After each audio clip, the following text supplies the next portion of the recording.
allowed me to recognize the leadership of KETSA, the leadership of the cooperative movement, and the auspices of KETSA. I appreciate the invitation. We can reduce the... Yeah. Thank you. Indeed, we operate in a business environment that can be very dynamic. I don't want to use the term volatile, but very dynamic. An environment where changes can come from any corner of the stakeholders. And like the MC has said, we already have a conversation that has an agenda that has been set by the CS.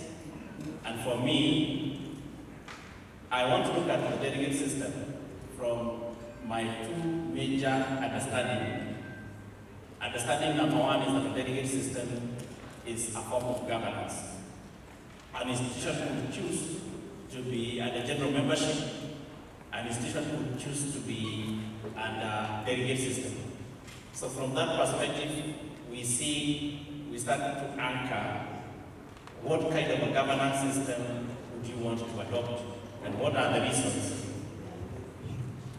that would inform an institution to choose one as opposed to the other. And the dynamic of every institution come to play, and it would be interesting to see them in an era of a circular or a direction for that matter. How do we navigate it? It's also a business decision. You may want to look at how you want to manage your market, and you might find that the delegate system comes into play, especially where you appreciate what exactly are the roles of delegates, and looking at them as the foot soldiers, the people who get into the market, and mobilize, and to the extent that you know human beings love representation, then you look at it from the perspective of a business decision.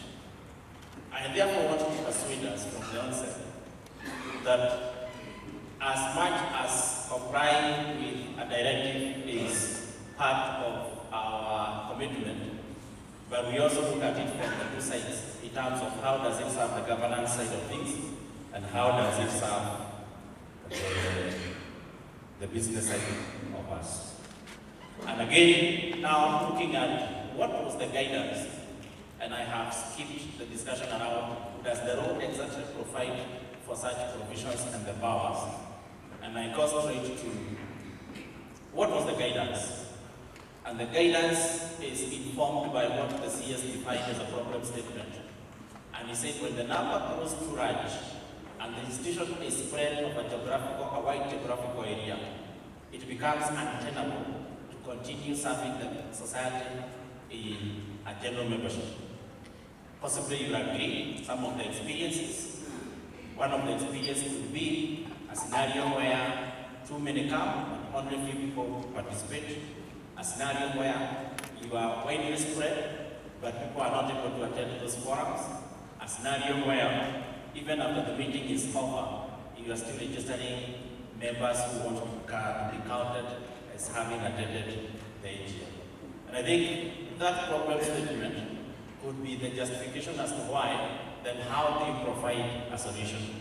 And in the wisdom of the CS, and again having authorized the Commissioner to give directive as it is, indicated that he thinks a number of 5,000 is sufficient to go delegate system. Those of us who have institutional memory, this is the second circular regarding the delegate system. There are very many circulars that the Commissioner keep on issuing from time to time. This is the second regarding the delegate system. The first one had indicated that if a society hits a membership of 1,000, it is allowed to go to a delegate system. So that time, it did not necessarily dictate or instruct that you go a delegate system. In this case, we have seen that the threshold, the conversation is around, and I want to go to the definitiveness of the circular, that the societies with 5,000 and above, a membership of around 150 to 5,000.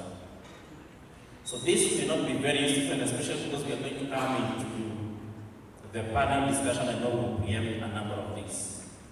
But what would you say is a delegate system? and if we borrow from the Constitution, the Constitution protects that all sovereign power belongs to the people of Kenya and shall be exercised only in accordance with this Constitution. Now, Part 2 provides that the people may exercise their sovereign power either directly or through the democratically elected representative. The import of this is already indicated into the process of how do you procure a delegate. When you go to the Cooperative Societies Act as it is, the CAP 490, again you see a similar description of who is a member, and says that the supremacy of a cooperative is vested in the members. Now this is borrowed, this is me now, having borrowed from my understanding of who is a delegate, then I say that the member may exercise their sovereign power either directly, now these are the general meetings, or through their democratically elected representative. And in this case now, we read delegate. So even for the societies that have been operating a delegate system without any guidance, in fact it is for the first time in the cooperative bill, we have a discussion about the delegate system. And even in that bill, the discussion is one provision, and also of course indicating what is it would be the mandate of a delegate system, and what would be the limitation of a delegate system. Now the moment you choose your governance system, then that becomes the structure. So in place of the AGM, we'll be having the delegate. I know continuously as we continue to engage, we'll be looking at how you manage that structure. This structure properly managed can create value. This structure poorly managed can protect challenges and difficulties for the institution. So what power you give to that organ, part of it is prescribed, part of it you could prescribe in the bylaws. If I was to be an academician, or if I was to revert back to some of my settings, I would have wanted to interrogate what is it that can be changed even in bylaws through a circular. But allow me to skip that in the interest of time and just speak to one of the things that the moderator has spoken into, how you manage a shared function. And I know there is also now the communication from the COD. However, I want to invite us to look at it from what I have indicated, a governance tool and a business case. Do we have a governance case for a delegate system? And certainly yes. Do we have a business case for a delegate system? And certainly yes. As this jockeying continues, I think what it could give us is some time now to implement it without a hurry. So what would be the functions of a delegate system? The functions of the delegate system could be the functions of the general meeting, and there is a window for modification. And those are the modifications that you do in the design of your bylaws. Does the member exit completely? There is a provision in the cooperative bill, the one that is in Senate, that has limited the powers of a delegate to issues that must be subjected to a referendum. And in this case, then we are saying that the member does not exit completely. Allow me to go a little bit back. Even in the design of your membership of your delegate system, the place of a member to exercise their democratic right need to be entrenched, need to be reserved, so that you do not create some of the challenges that a delegate system not effectively managed would create. So, for those that are going to, now the circular could inform even the people who are already a delegate system, especially depending on the membership or the number of delegates that you have. Certainly, if you have a membership of more than 5,000, a delegate below 150, you still have something to borrow from the policy. And you can argue how many people should be represented by one delegate. So what would be the roadmap from the way I see it?